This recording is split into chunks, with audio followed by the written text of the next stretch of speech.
Үйлдвэр 9 өдөрт 27 ширхэг бүтээгдэхүүн үйлдвэрлэдэг. Тэгвэл 24 ширхэг бүтээгдэхүүнийг хэдэн өдөрт үйлдвэрлэх вэ? За энэ өгүүлбэрийг 6-аар илэрхийлвэл нийт 9 хэрчим байна. 9 хэрчим нь 9 өдрийг илэрхийлж байгаа гэсэн үг. Энэ 9 өдөртөө нийт 27 ширхэг бүтээгдэхүүн үйлдвэрлэдэг. За эндээс нэг өдөрт хэдэн ширхэг бүтээгдэхүүн үйлдвэрлэдэг вэ гэдгийг олохын тулд 27/1 27/1 бол 3 гэж гарч ирнэ. Өөрөөр хэлэх юм бол нэг хэрчмийн урт 3-тай тэнцэнэ.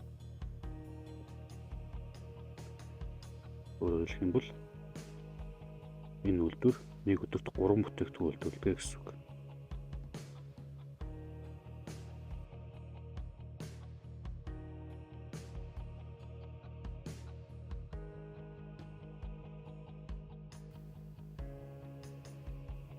Дөрвийг 3 тавана гэсэн үг. 24-г 3 тавал 8 гарна.